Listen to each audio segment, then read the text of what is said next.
कोणीही विचारलं नव्हतं, कोणाला कुतूहलही नव्हतं. पण तरीही सकाळी-सकाळी भोंग्यातून आवाज येतो, नरकातला स्वर्ग. हो, वाचाळवीर संजय राऊतांचं नवं पुस्तक. पण खरंच या पुस्तकात काय आहे आणि हे पुस्तक खरंच साहित्यिक प्रयत्न आहे की राजकीय स्टंट? चला जाणून घेऊया अधिक माहिती. नमस्कार, मी राजेश सावंत.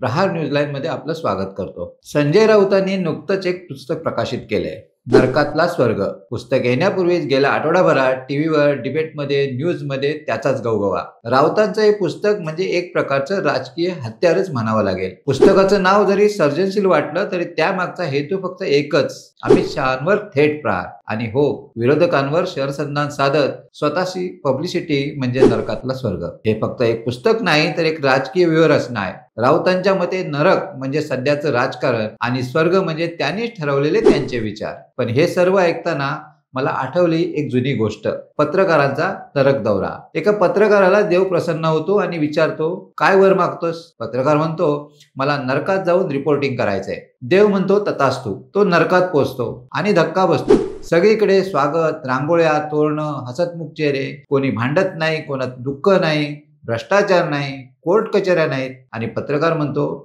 अरे हा तर नरक नसून खरा स्वर्ग आहे. तो परत आल्यावर नरकावर मालिका लिहितो, पुरस्कार मिळवतो, लोक त्याला देव मानतात. पण मृत्यूनंतर जेव्हा तो खरंच मरतो, तो म्हणतो मला नरकातच जायचंय. तेव्हा चित्रगुप्त अचंबित झाले, तू पुण्यवान आहेस, तुला स्वर्गच मिळेल. पण पत्रकार अडून बसतो, माझं स्वातंत्र्य आहे, मला नरकच पाहिजे. शेवटी त्याला नरकात पाठवले जाते आणि खरी कथा तिथून सुरू होते, तोच नरक. पण यावेळी स्वागत नाही, नरकात पोहोचता क्षणीच कमरेत लाथ मारून फेकलं जातं चिखलात. कोणी म्हणतं, हा मीडियात गोंधळ घालणारा पत्रकार आहे. तर हा पत्रकार म्हणतो, अरे मी आधी आलो होतो तेव्हा माझं तुम्ही स्वागत केलं, मीही तुमचं कौतुक केलं. तर ते म्हणतात, हो, पण तू तेव्हा केवळ आमचा 2 दिवसाचा पाहुणा म्हणून आलास, आता मात्र कायमचा आलायस. आता भोग आपल्या कर्माची फळं. नरकात आलेल्यांसाठी 2 जग असतात, सामान्य माणसासाठीचा दाहक नरक. जसा राऊतांचा नरकातला स्वर्ग पुस्तकातून दिसतो तसा नकली स्वर्ग. पण ज्या सामान्य शिवसैनिकांना, जनतेला, कार्यकर्त्यांना रोजचे नरक भोगावे लागतात त्याचं काय?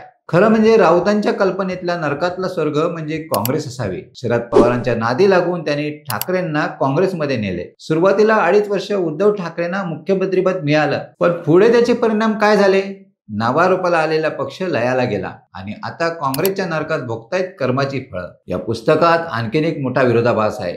ज्या व्यक्तीनं स्वतः 100 दिवस ईडीच्या कोठडीत काढले, ज्याच्यावर पत्राचाळ आणि खिचडी घोटाळ्यासारखे गंभीर आरोप आहेत, ज्याच्यामुळे एका महिलेला मानसिक त्रास देण्यात आला, धमकी देण्यात आली, त्या सर्व प्रकरणांचा उल्लेख राऊतांनी आपल्या नरकातला स्वर्गमध्ये किती केला? अलिबागच्या बंगल्यांपासून ते पत्राचाळ, पीएमसी बँक घोटाळा, बेनामी मालमत्ता. पत्राचाळ घोटाळ्यात सामान्य गरिबांना घरं देण्याच्या आश्वासनांवर डल्ला मारणाऱ्या व्यवहारात राऊत यांचं नाव आहे. या घोटाळ्यातील अनेक कागदपत्रे आणि व्यवहार समोर आले, म्हणूनच केंद्रीय यंत्रणांनी त्यांना तब्बल 100 दिवस तुरुंगात ठेवले. हे सर्व झाल्यावरही राऊत स्वतःच्या भूमिकेवर स्पष्टीकरण देतात की नाही याचं उत्तर पुस्तक वाचल्यावर मिळत नाही. त्याचप्रमाणे एका महिलेला छळल्याचा आरोप हा फक्त राजकीय सूड होता की प्रत्यक्षात काही घडले यावर मौन का? नरकातला स्वर्ग म्हणजे ते केवळ भाजप, शहा, शिंदे, फडणवीस किंवा केंद्रीय संस्थांवर टीका करत राहतात, पण स्वतःच्या वागण्याचा हिशोब देत नाहीत. या पुस्तकात शिवसेना का फुटली, एकेकाळची बाळासाहेब ठाकरे यांची शिवसेना आज अशा स्थितीत का पोहोचली, एकनाथ शिंदे यांनी विश्वासघात केला, हे एकटं कारण पुरेसं आहे का? की मग राऊतांसारख्या लोकांच्या हुकुमशाही, कुरघड्या आणि सत्तेच्या लालसेमुळेच कार्यकर्त्यांमध्ये असंतोष वाढत गेला? आज शिवसेना 2 गटांमध्ये विभागली. मातोश्रीच्या सावलीत वाढलेली सेना हळूहळू संपण्याच्या मार्गावर का आहे याचा प्रामाणिक लोकाजोगा राऊत देतात का? की या पुस्तकाचं एकमेव उद्दिष्ट म्हणजे विरोधकांवर चिखलफेक करून स्वतःचे पाप झाकायचे?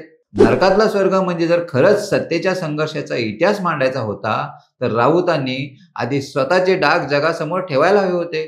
नाहीतर हे पुस्तक म्हणजे एका पत्रकाराने स्वतःला वाचवण्यासाठी केलेलं राजकीय स्पष्टीकरण वाटतं, ज्यात सत्यापेक्षा भ्रमच जास्त आहे. राऊतांचं हे पुस्तक म्हणजे विरोधकांवर टीका करण्यासाठी, अमित शहांना डिवचण्यासाठी, ठाकरे गटाचे बिंब वाढवण्यासाठी केलेला फालतू शो आहे की एक ललित लेखनाच्या आडून घातलेला राजकीय टोकाचा बाण? किंवा हे सगळं एक गोंधळलेलं स्वप्न आहे जिथे राऊत हे स्वतःच देव आहेत, पत्रकार आहे आणि नरकही त्यांचाच? तुम्हाला काय वाटतं? कमेंट्समध्ये नक्की कळवा. आणि अशाच नवनवीन व्हिडिओ पाहण्यासाठी प्रहार न्यूज लाईन चॅनलला लाईक, शेअर आणि सबस्क्राईब करायला विसरू नका. धन्यवाद.